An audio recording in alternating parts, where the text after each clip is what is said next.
Welcome back to the bench. I think this will be a short one, but we'll see in a minute. So this is experiment number 197, and it's January 14th, 2025. It was inspired by Tech Guy 9023, who got a DSW 40 and a QRP watt meter, and he's only getting 1 watt out. And that made me want to go find my DSW 40. And one of the reasons is because my watt meter came in the mail, and we'll open that up in a minute. But the first thing that's a mystery is when you bought the Small Wonder Labs, it came in this cool case, but there's no marking to tell you what band it's on. So whether this is a 20 or a 40, I can't tell from the outside. So I thought I'd come up with 2 or 3 ways where we can tell what it is. So digging around in the notes from what I think was in May, I wasn't doing very well at dating things. So back on experiment number 169, and if you see the purple here, I've added a couple of notes. So I noted that the IF for the 40 meter one is on 4032. I also found that it can be on 4, but definitely if this is a 20, the IF would be a 5.185 megahertz IF. So that's one way to tell. The other way I thought would be kind of fun first is they wake up on different frequencies. So DSW2 will power on at 14060, and DSW40 will power on at 7040. So let's do that first. So we'll grab a speaker, put that in the phone jack, and we'll hook up an antenna and stick it on dummy load just to avoid any accidents. And then we'll hook up the power, and we will listen to see what it comes up at. Okay, so it's powered up. Now we hit the button once. So it comes up on 40. So we're going to believe this is a DSW 40 because it wakes up at 7040. And I think I falsely reported in the last one that there was a feature supposed to be in some of them that if you turned on the RIT and powered up, and I think it was making that noise back in May too. But this one still wakes up at 40, so we won't call that a well-distributed feature anyway. Anyway, so that was one way to tell what frequency it's on. The other way is we can quickly take a look inside, and we can go look at the IF crystals. There are 4 of those.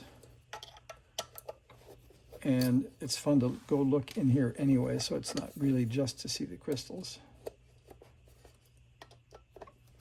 And I was digging around here back in May, but it's already January 2025, so that was a long time ago.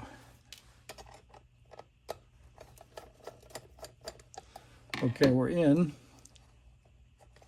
Almost. Suck. Okay, now we're in. All right, so there you go. There's the inside of the DSW 40. And I don't know if we'll read it or not, but I think we can try. So with a combination of lights and moving some cables before a giant thumb appears, I think we might be able to read a 4 in there somewhere.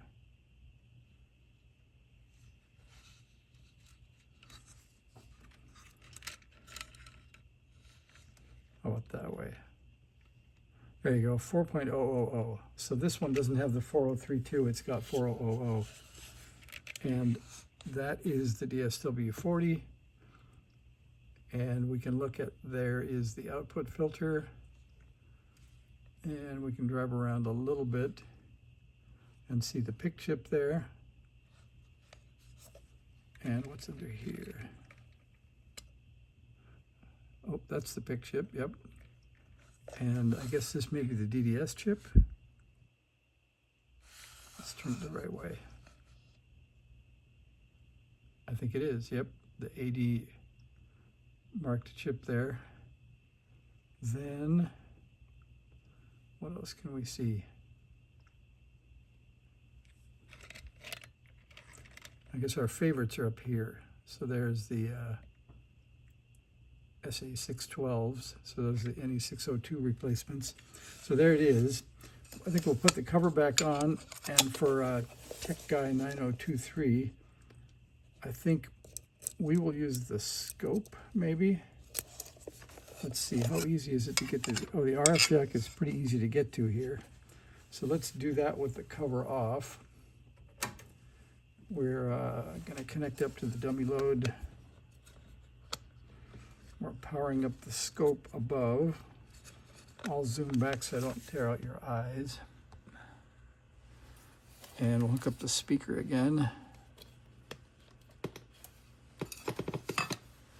And we'll see where we are. Let's see, some power would be good.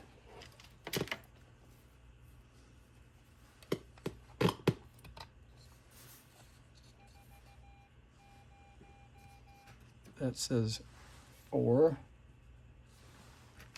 Why was that so quiet? Or in the phone jack, but not all the way. That's why. Okay. Then we're definitely on the dummy load. And we'll grab the scope probe.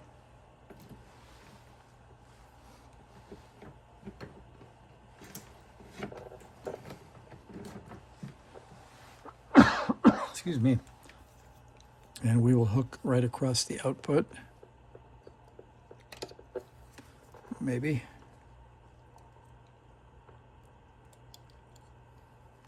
I think they've got some wire.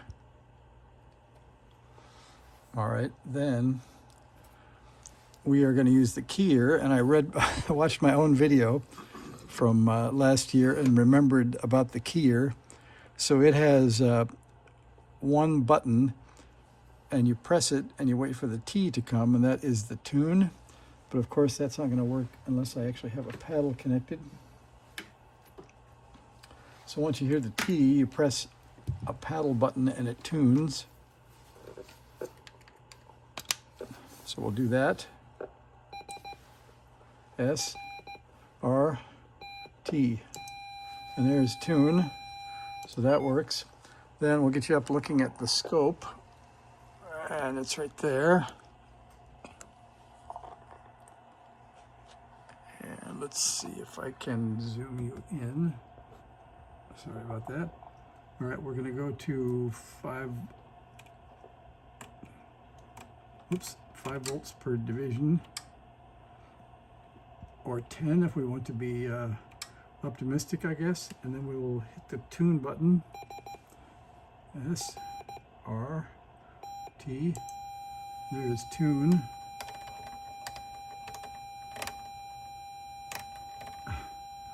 All right, and there we are with 10 volts per division. We're getting 10, 20, 30. What do you think? 32? Yeah, we'll call it 32. And then back down here,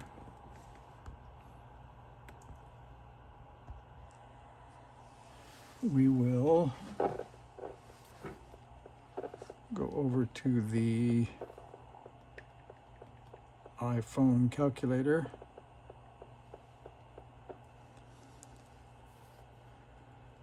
And we'll do 32 squared divided by 400. We're at 2.56 watts.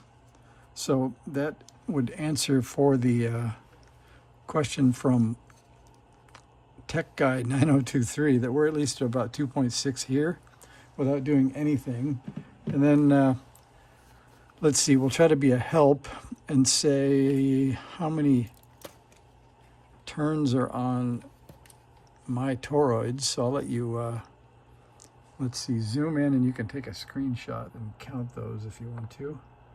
So there's 1, and I guess that's almost a good view. We'll move this and move that. So there's a pretty good view of the other one. And then if you can see this one from the side, so you can count those and see if you are connected up the same way. The other thing would be is maybe don't believe your watt meter and get a dummy load and measure the peak-to-peak output and do the squared over 400 and see what you get. Maybe it will be more than a watt. Okay, we're 10 minutes into this and I haven't unpacked my own QRP watt meter that came in the mail. So I think we're going to call this session good. And I'll just do another one for opening the watt meter up and testing it here with the DSW 40. So thanks for watching. See ya.